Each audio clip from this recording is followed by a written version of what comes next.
J'ai tout quitté pour partir arbitrer à l'autre bout du monde, en plein cœur de l'océan Pacifique, bienvenue en Polynésie française. Un territoire grand comme la moitié de l'Europe et plus précisément sur l'île de Tahiti, à plus de 16 000 km de la France, soit environ 21 heures d'avion, pour vous donner une idée. Je vais donc vous partager toutes mes aventures autour du football que je vais vivre ici, au Fénois. Un grand merci aux derniers donateurs via Tipeee qui apparaîtront sur votre écran. Votre soutien est donc capital pour poursuivre mon travail.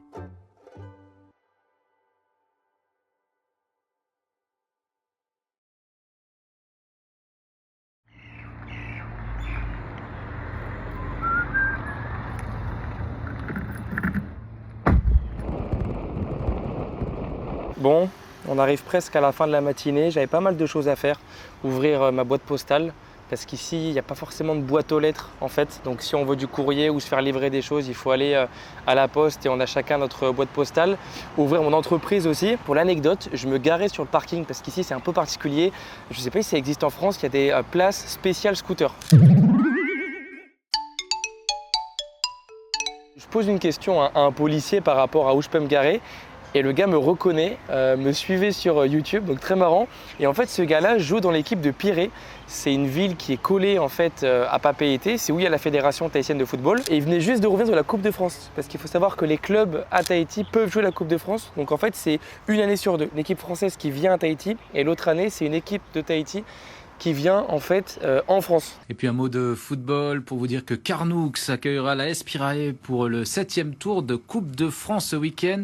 La Espirae, c'est un club venu de Tahiti qui a traversé la moitié du globe pour venir disputer la rencontre samedi à 19h dans notre département. Ils sont arrivés à la gare d'Aix ce midi. Notre journaliste Lauriane Legrand les a rencontrés. On nous avait dit que dans le sud il fait moins froid, mais bon, on constate qu'il fait quand même frais quoi. Hein. Bref. Je vais prendre la direction de la fédération, j'ai un petit match de foot, ils font ça pendant 1 heure, donc on va bien s'amuser. J'essaierai de mettre la caméra dans un coin pour que vous voyez un petit peu mes skills en tant qu'arbitre. Voilà, l'arbitre qui joue au foot, ça se rate pas. Bref, on se retrouve là-bas. Non, on va pas mettre là. Pourquoi? Mais pas là. Ah, le but il bouge. Ah, je le mets là-bas, vas-y. Oui, sinon on va tirer dessus.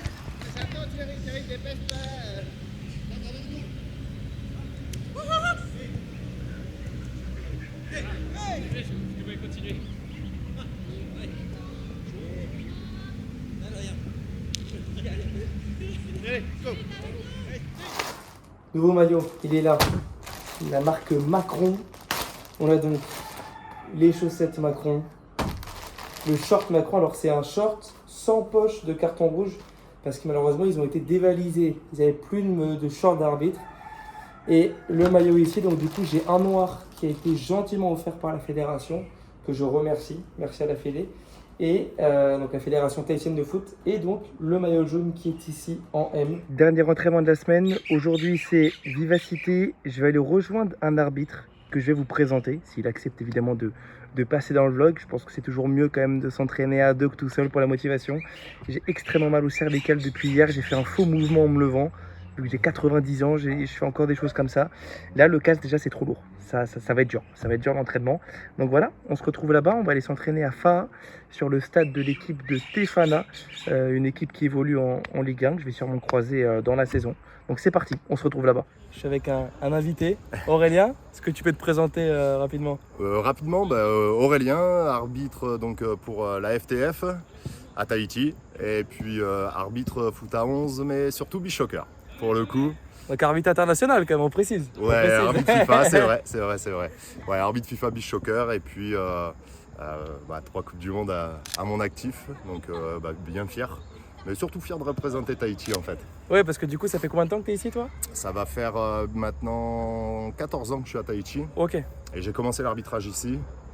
Parce que sur un terrain de foot, j'étais un joueur insupportable. Et on m'a dit, l'arbitrage, on a besoin de gens comme toi. Et puis voilà, j'ai découvert l'arbitrage et maintenant, c'est le pied total. Et qu'est-ce que tu pourrais dire par rapport au beach soccer? Parce que c'est vrai que les gens, en général, c'est pas une discipline très connue.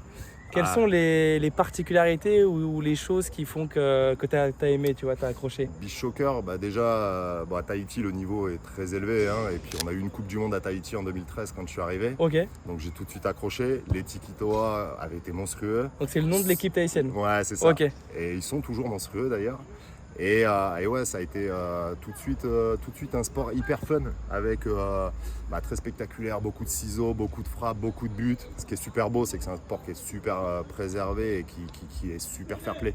Et ouais, tu sens que le lien et tout avec les joueurs est meilleur que le foot à 11. Ouais, grave. Okay. Ouais, grave. L'ambiance, elle est toujours décontractée. C'est compétitif, mais il y a plus de respect. Voilà, c'est ça. Okay. On est à la plage et on se fait plaisir. Bon, on est parti, c'est en sprint aujourd'hui. Allez, feu. Ah bah, va c'est falloir, toi qui vas proposer, hein. Moi il va falloir. Non, faut se faire mal un petit peu. Hein. Et puis, match demain, t'arbitres demain?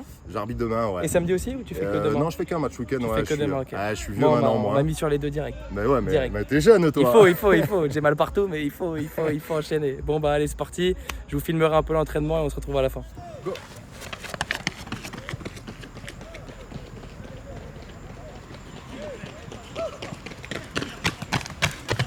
Alors là, on a 4 plots, 4 couleurs. Un arbitre au milieu, le second à l'extérieur qui annonce la couleur. Et pendant 30 secondes, on va aller chercher le bleu, le jaune, le rouge. Tout à bloc, 30 secondes et on se met minable. C'est ça. Allez, on va finir avec ça. Tu m'avais dit que tu l'avais fait avec François Le Texier? Ouais, quand il était venu pour un match de Coupe de France. Ok, il y avait un échange. C'est tous les 2 ans, c'est ça? Il était venu, Okay. Il était venu arbitrer ici et j'avais eu la chance, je sais pas si je dois dire la chance parce qu'il m'avait tué, mais j'avais bossé ça avec lui, j'avais trouvé cet exo carrément sympa.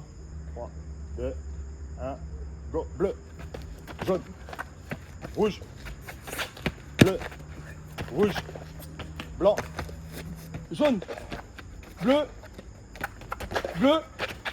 rouge, blanc, jaune, bleu, rouge. Ok. La double elle est dure à chaque fois. Ouais, puis à repartir. C'est dur. La semaine d'entraînement est enfin terminée. Je prépare mon sac la veille pour ne rien oublier et on se retrouve demain pour mes débuts en Ligue 1. Ils m'ont dit il y a le rugby qui joue, du coup ils doivent planter les poteaux.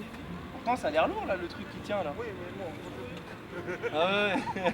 Donc on dit 19h25, voilà, max ou 30? Max. Ouais, 25, ok. Ouais, parce qu'après, c'est le truc, t'as 2 matchs. Oui, il y a un match après, ouais. Donc tu leur dis quand ils arrivent ou je leur dis? Ouais, je vais les prévenir. Tu les préviens? Ok. Je vais Ok, nickel. Okay. Et bah allez, on va s'échauffer nous. S'ils sont avant l'heure, ouais. on à 19h15. Allez, super. Okay. Ça marche. À toutes. Les consignes, j'ai pas de... Ouais, non, je l'ai pas pris je l'ai pas pris avec moi dans l'avion.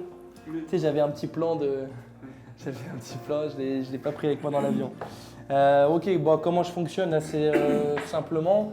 Votre partie, donc on va dire votre côté, vous faites la touche. Donc du poteau du gardien de votre côté jusqu'à la moitié de terrain, c'est votre partie. Donc je vous laisse partir en premier. Dès qu'on passe de l'autre côté, donc toute la ligne de touche de l'autre côté du terrain, je pars en premier. Alors évidemment, c'est pas parce que je pars en premier que j'aurai toujours raison. Donc à des moments, ça sortira dans ma partie, mais je ne saurai pas. Donc je vous regarderai. C'est juste qu'on respecte bien l'ordre de dans ta partie tu pars en premier, dans ma partie je pars en premier. Si chacun respecte, on ne fait pas de contresens. Sur les fautes, on est quand même sur un niveau où je pense que les joueurs acceptent de jouer. Je pense que ça accepte plus de jouer qu'au niveau où j'ai arbitré en France. Donc je vais essayer d'avoir une tolérance assez haute. Je vais laisser passer beaucoup de choses. Essayez de vous caler sur cette tolérance-là. Les 5 premières minutes, analysez un petit peu. C'est vrai que parfois c'est toujours un peu délicat quand vous avez l'impression qu'il y a faute et pas moi. Donc vous vous sentez enfermé parce que je ne siffle pas et voilà, ou inversement, moi je voulais pas siffler et tout ça. Donc voilà, il faut qu'on essaye de se coordonner là-dessus. On va s'échauffer? C'est parti? Pas de questions? Allez, go. Bon match à nous. C'est donc parti pour mon premier match en Ligue 1 tahitienne entre Punaru et Tairapu. Chaque victoire est récompensée de 4 points, un match nul 2 points et une défaite 1 point. Le classement est déjà serré et le sera jusqu'à la fin de la première partie du championnat. La pression sera donc au rendez-vous durant chaque match.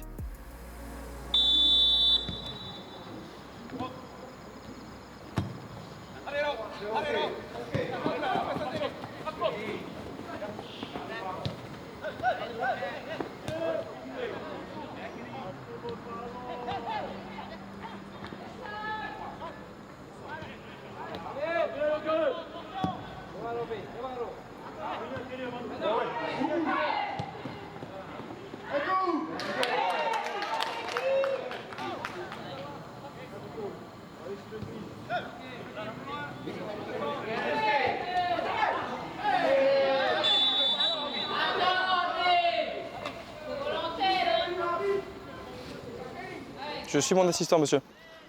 C'est mon défenseur le ballon. Moi, la visibilité, j'ai pas énormément de visibilité. Mon assistant il a notre vision, il me dit qu'il y a faute, je le suis.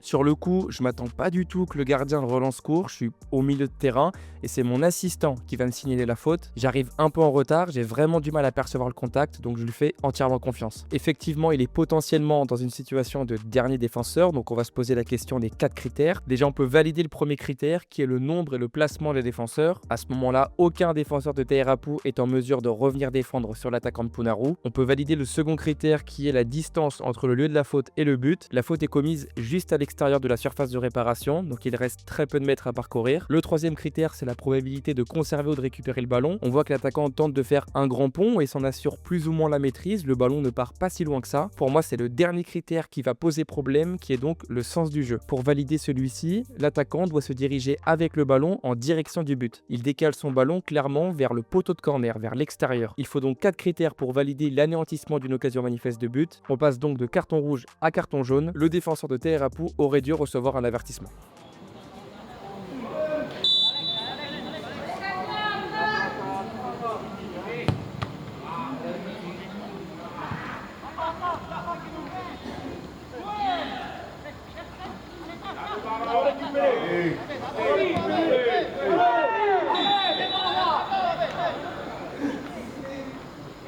Si je vois qu'il y a une situation avantageuse, je voulais jouer l'action, ok?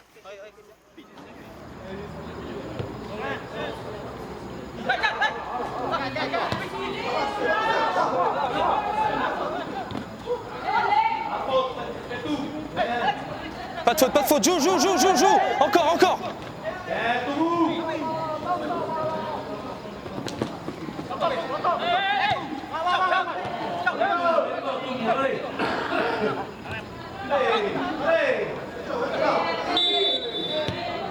Non. 17. Le coup de... 17, je te parle. Le coup de sifflet, il est passé, t'as pas besoin de tirer derrière.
Le ballon, il est passé, tu le percutes dans le ventre. Et tu t'intéresses pas au ballon sur ça. Ça va aller? Merci.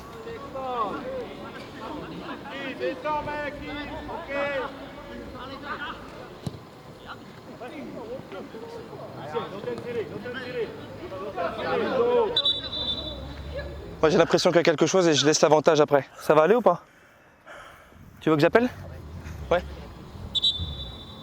Ouais, j'ai vu qu'il y avait un contact, derrière vous avez le ballon et je me rends pas compte de la semelle. Je me rends pas compte de la semelle, mais je vous laisse l'avantage. Et après là. Et oui, bah, j'arrête le jeu et je vais vous la rendre. Deuxième situation assez intéressante, sur le coup je n'arrive pas à percevoir la faute, j'ai l'impression que le joueur orange touche clairement le ballon, en l'occurrence c'était pas le cas, l'attaquant se rend coupable clairement d'une semelle sur le pied du défenseur. Ça peut évidemment arriver en tant qu'arbitre de ne pas avoir une faute, mais dans cette situation je me mets tout seul en difficulté, on a toujours cette notion de se sécuriser, surtout sur les défenseurs. On voit qu'avec un petit contact comme ça peut tout de suite mener à un but avec l'attaquant qui a failli se saisir du ballon. J'aurais dû donc sentir un peu plus la faute, la siffler et me sécuriser.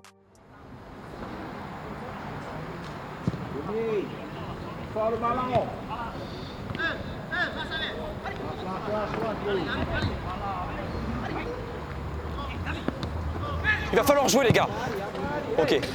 À chaque fois qu'on vous touche, vous me demandez quelque chose. C'est pas possible les gars et ça va me faire encore moins siffler si vous faites ça à chaque fois.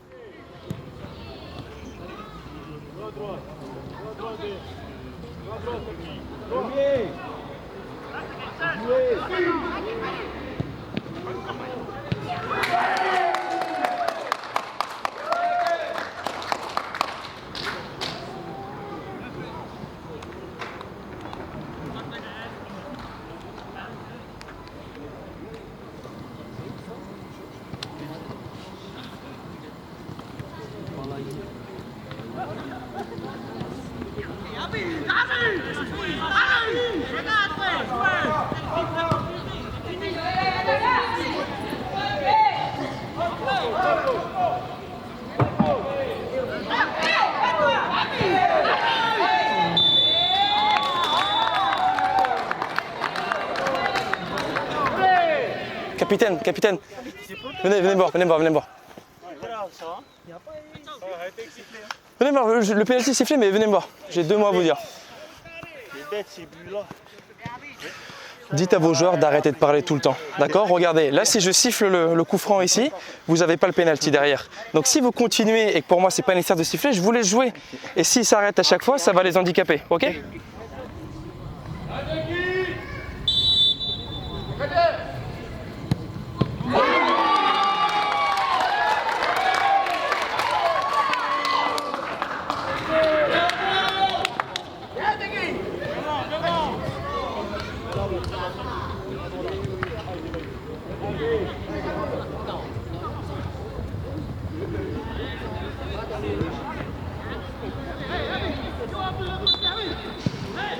Doucement! Arrête de crier à chaque fois. Ok? J'ai sifflé. Donc arrête de crier maintenant. Arrête de crier, c'est sifflé. Joue ton ballon et arrête de crier.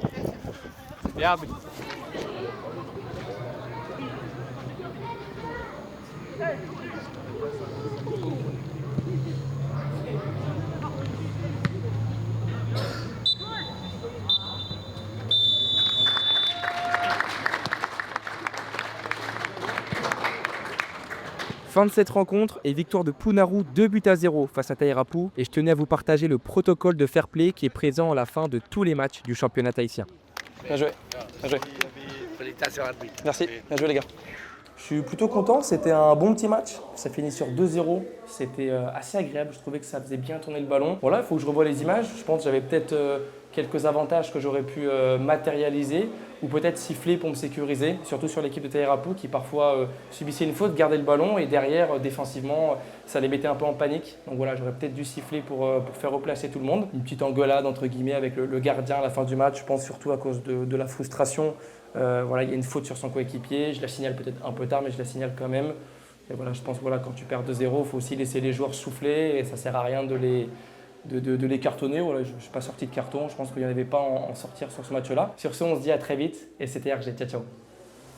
Ça peut jouer la qualif sur ce match-là et c'est 2 très belles équipes de ce qu'on m'a dit. Donc voilà, il va falloir rapidement se mettre au niveau du match. Parce que là, ce soir, je vous dis, ça va jouer. C'est simple. Tu as un rôle privilégié pour discuter, il n'y a pas de souci. Mais là, tu parles beaucoup trop, sur toutes les situations. Ouais. Donc en fait, notre communication, elle n'est pas bonne.